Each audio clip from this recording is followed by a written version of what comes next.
ondan sonra içi boşaldı. Biz yazdık. Geri buraya. Şimdi sıkmaya, şunu oraya. Ondan sonra alana atmaya. Köpek yumurta. İçerisinde hijyen koşullarına uygun olmayan et ve et ürünlerinin bulunduğu tespit edildi.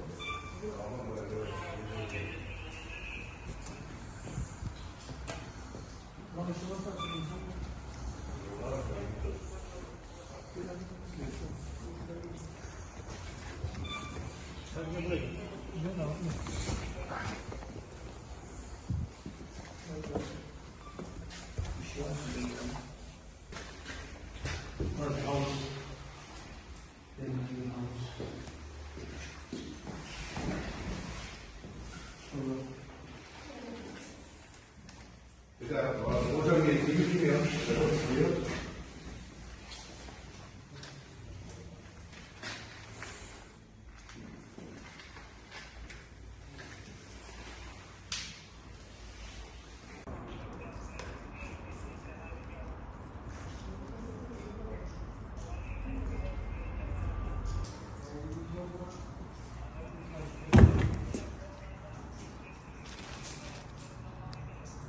Bu işletmede karşılaşmış olduğumuz olumsuzlukları giderme adına Şahin Bey Belediyesi zabıta ekipleri olarak işletmeyi mühürleyeceğiz.